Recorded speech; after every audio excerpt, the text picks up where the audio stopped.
Well, today's work, we're going to get out those utility words notes from yesterday and we're going to do add a little detail to them underneath. And then I'll have you practice. So, practicar con comparativos y superlativos, comparatives and superlatives. That sounds awful fancy, but we use this stuff all the time. Let's start with comparatives. In Spanish, to compare two things, you can use the más blank que blank. Now, we've talked about that before, but it means more.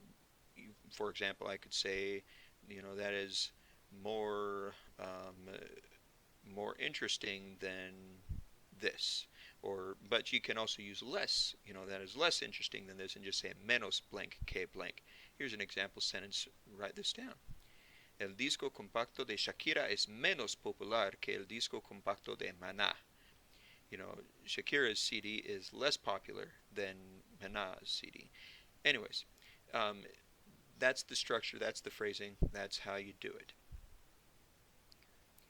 Now, a quick note about certain comparatives. In English, I can say, less interesting, more more important, or whatever. Use less and more, just like in Spanish we use más and menos. But some we don't do that with. Think about bueno and malo. In English, I say, I wouldn't say he's more good at this than me. I'd say he's better at it than me. Or I wouldn't say he is, worse at this than I am. I wouldn't say he is badder or more bad. I'd say he's worse. So there's actually a different form for those comparatives. The same in Spanish. Bueno, malo, viejo, and joven, and also the adverbs bien and mal, which accompany bueno and malo. Those adverbs. All of these have their own comparative forms, and you don't use más or menos. And here's a chart for you. And why don't you copy this chart down? So let's look at that first one. The adjective is bueno, good. But in the adverb form, that's if it's modifying a verb. Notice I use bien. Notice how for those adverb forms, there's no O or A ending. Adverbs are gender neutral. Just like verbs, they don't have a gender. There's no male or female. So just bien, and for bad, mal. The difference is bueno is an adjective, so that's describing a noun. I would say, she is a good student. Ella es una buena estudiante. But what if I wanted to say she does something well? Notice how we're talking now, we're modifying the verb, how she does it. I could say, ella escribe bien. She writes well. Now it's an adverb. It's modifying the verb and not a noun at all. But in either way, out of those, if I want to say someone is gooder or weller at something, I would say mejor, better. And just like in English, better looks different than good, even though it's a related concept. Mejor looks different than bueno or bien, even though they're a related concept. Same with malo and mal. The comparative form is peor, worse. So I could say I am bad. I am a bad, soccer player. Or I can say I play soccer badly. Yo juego mal. But if I want to say I am worse or I play worse, I'd say yo soy un jugador de fútbol peor que tú. I am worse than you. Or I play worse than you. Yo juego peor que tú juegas. Again, worse doesn't look like bad, but it's the comparative form of bad. In Spanish, peor doesn't look like malo or mal, but it's the comparative form. Viejo, old. You've seen this comparative before. Mayor, older. And joven, young. The comparative form is menor, younger.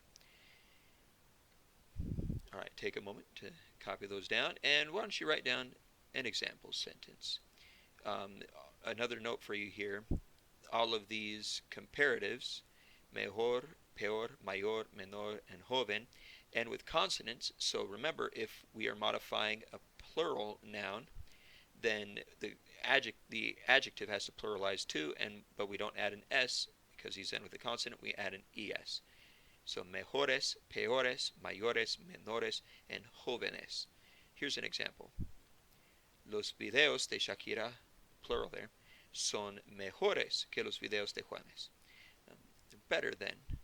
And we pluralize the adjective mejor because it's going along with videos, a plural noun.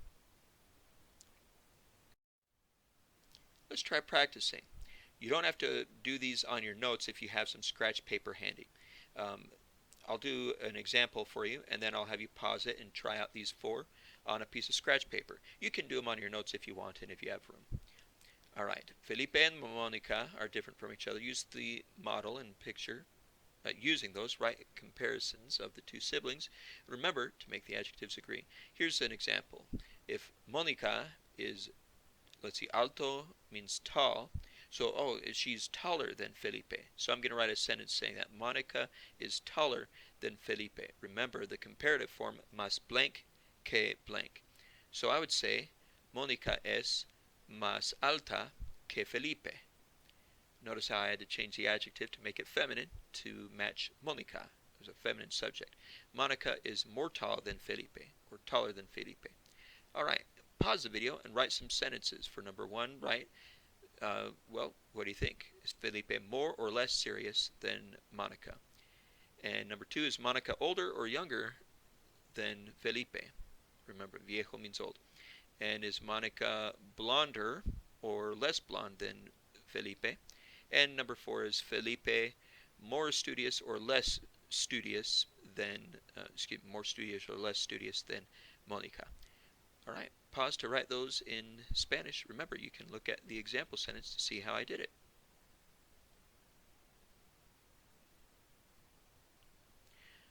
All right, make sure you've got your 4 guesses down, and you can check them right now. Let's see. If Felipe is more serious than Monica, Felipe es más serio que Monica. Monica, it looks like she's taller than Felipe, so Monica es más vieja que Felipe. Let's see, Monica is blonder than Felipe, so Monica es más rubia que Felipe. And number 4, Felipe, it looks like he's pretty studious, probably more studious than Monica, so Felipe es más estudioso que Monica. There you go, that is the comparative. Muy bien. Let's talk about superlatives real quick. This is not just comparing to something else, but comparing to everything and saying that something is the most or the least. In Spanish, we use the definite article, el, la, los, or las, and then the noun, and then más or menos, and the adjective. Let me give you a sample sentence as a template. La foto de mi familia es la posesión más importante para mí. Notice how we say the possession most important or more important for me. And in this case, más importante would mean most important. So that's an example of superlatives.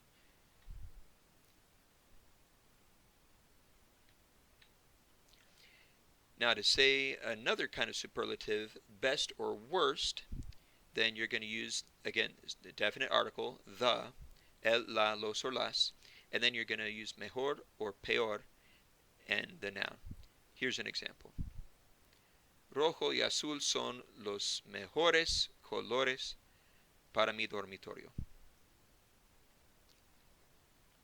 And if you're asking, Mr. Cox, can I put the adjective after the noun, since that's the default for descriptive adjectives in Spanish, that would be fine. You could say son los colores mejores para mi dormitorio.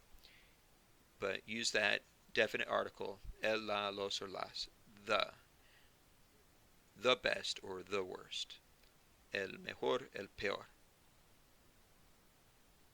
Red and blue are the best colors for my bedroom.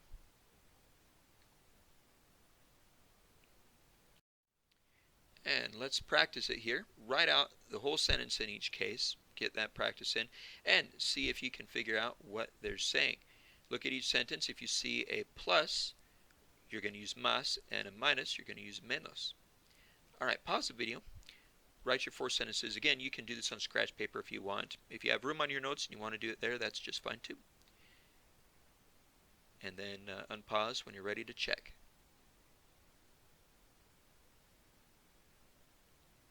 All right, let's check them here. Mi tío es la persona más simpática de mi familia. Most nice or nicest. La cama es la menos grande de todas. The bed is the least big. Marzo es el mes menos bonito del año, the least beautiful. And Sandra es la persona más divertida de la familia, most fun. So what are these sentences saying? I think my uncle is the nicest person in my family. The bed is the least big of all. We'd probably say the smallest of all. March is the least beautiful month of the year. Oh, typo, that should say least beautiful. Sorry, class. And Sandra is the most fun in the family, or the funnest. I would say funnest, but maybe if you want to sound a bit more formal, you could say most fun. Muy bien. Clase. Finish those up and be prepared to ask any questions you have. You can send them to me via email or post them on the class chat in Teams. Have a good night and hasta luego.